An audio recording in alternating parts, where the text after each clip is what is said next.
Hatid sa inyo ang inspiring stories and exciting adventures sa mundo ng sports. Tunghayan ang naging papel ng sports sa personal at profesional na buhay ng ating atletang Pinoy. Live better! New at fun activities naman ang ating susubukan na perfect for beginners at thrill seekers. Sports Trip with teammates Mix Siozon and Sheila Salaysay.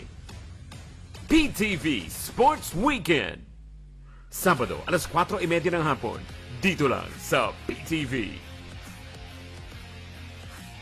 Consumer Watch.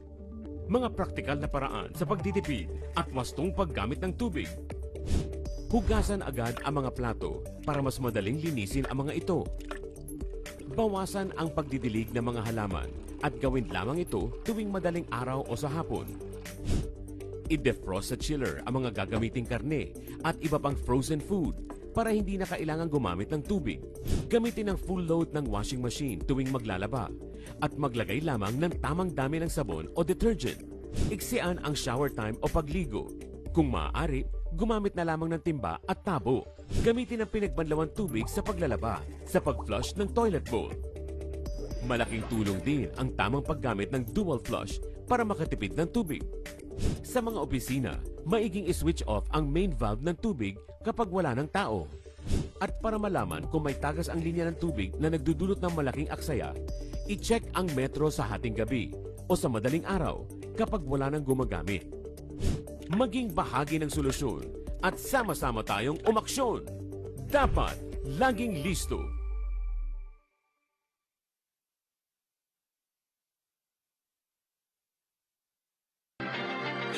Home is where your health journey begins. Huwag palampasin ang weekly health advice mula sa mga eksperto. Masasarap at masusustansyang recipe. Guided exercises to boost your fitness levels. Tips to keep our fur babies happy and healthy. At iba-ibang fun activities na perfect pang-bonding ng buong pamilya.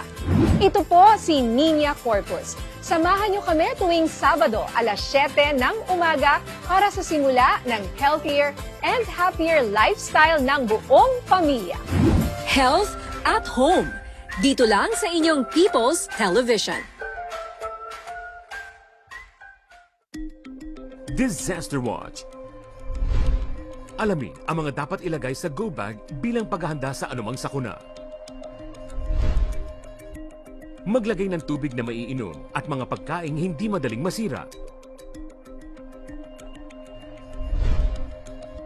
Maglaan ng espasyo para sa first aid kit at survival kit para sa mga hindi inaasahang pangyayari.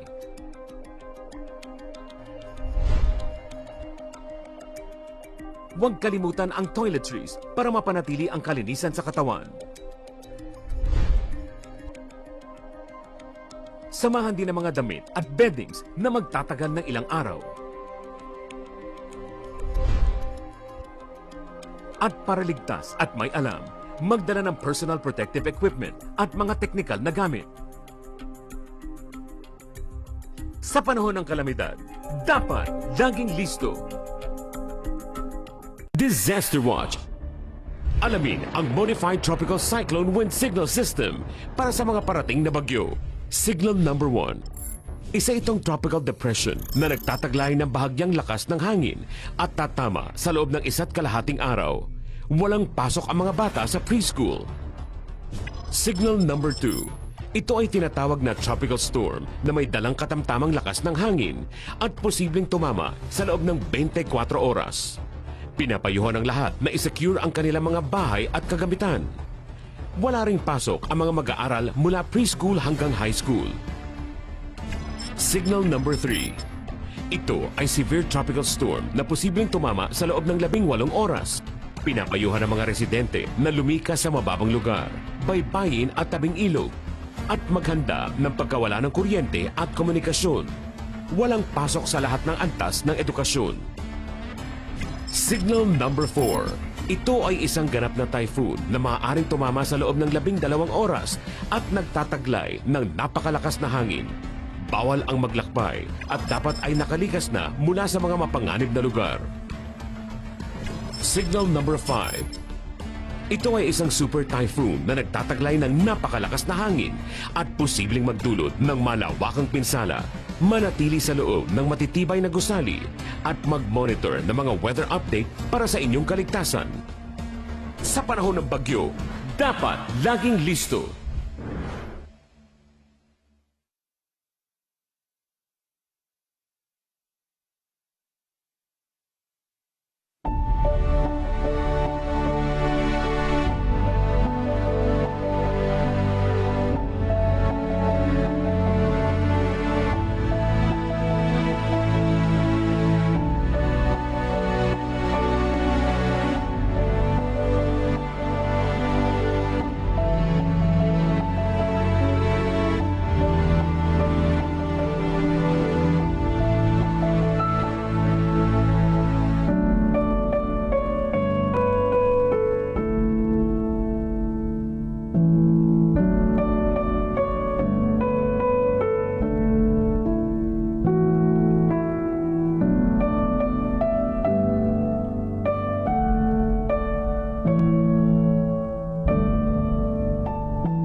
Kababayan, ang pambansang awit ng Pilipinas.